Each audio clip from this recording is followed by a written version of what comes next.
time, how lovable. She had always cherished him for his optimism. It was the little spark she needed. She rose from the chaise, feeling immediately the sore and burned places, but refused to cry out in pain. She slipped her feet into thongs, then looked up at him and said, "I'll go in the ocean with you." "That's my girl," said Bill. At a call from their father, Janey and Martha drifted out of the house, and the family walked down the sand trail that led to the beach 100 yards away, passing silent, sun-drenched grooves of 6-foot-tall scrub trees. Each step on the scorching sand gave Louise a little more strength. She noticed that her husband's casual growth of beard and newly acquired tan did not disguise the unhappy lines on his thin face. Occasionally their hips touched as they walked, and it roused a wave of remorse.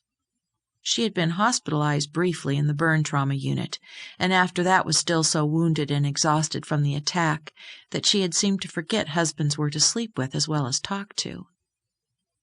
"Bill, you're not happy, and it's not just because of what happened to me." "Let's talk about that tonight," he said.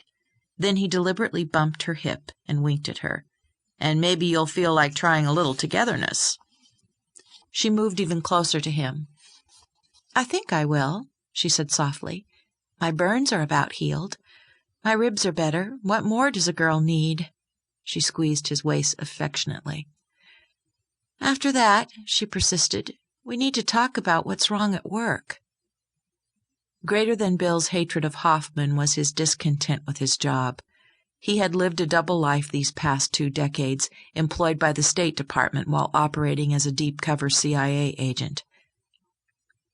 They walked for a while in silence before he answered, "I feel like Walter Percy's hero in Love in the Ruins. You know, the fallen-away Catholic near the end of the world. Except I'm a disenchanted spy near the close of the spy age."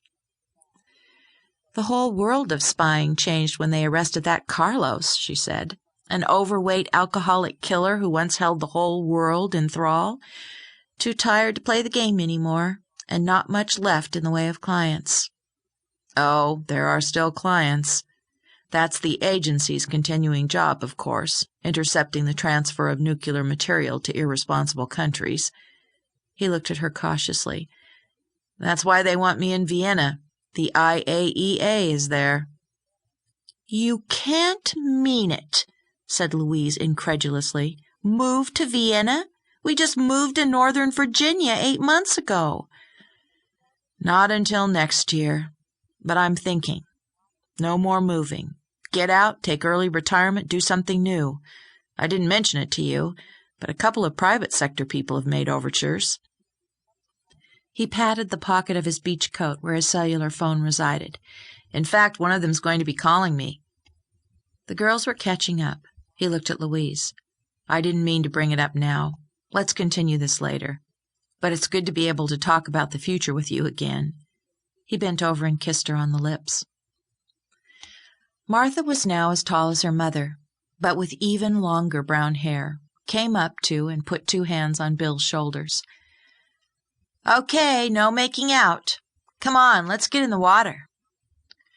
She ran by them, a 19-year-old sylph. Janey, 16, trailed after. "Ready?" Bill asked her, carefully arranging their beach coats and towels on the sand. Louise's heart started thumping fast. What did she have to fear from the surf? She forced a smile. "Ready." The 4 of them held hands and ran together like children. It took but an instant to start each of her burns and cuts flaming with pain. "Oh!" she yelled. "Wonderful, isn't it?" cried Bill, mistaking pain for pleasure. He splashed onto his back and watched her, happy that she was back with him. She stroked smoothly, trying not to grimace as she got used to the briny sea touching her wounds. Soon she was enjoying herself, sensing a unity now with the warm water swirling around her like an organic force. They lined up beyond the breaking waves, caught a green mountain of water and rowed in. But Louise waited a second too long to extricate herself from the water, and was tumbled upside down against the low bank near the shore. She came up gasping for air, with gritty particles of sand clinging to her body inside her bathing suit. Her burns felt as if they'd been scraped with a knife.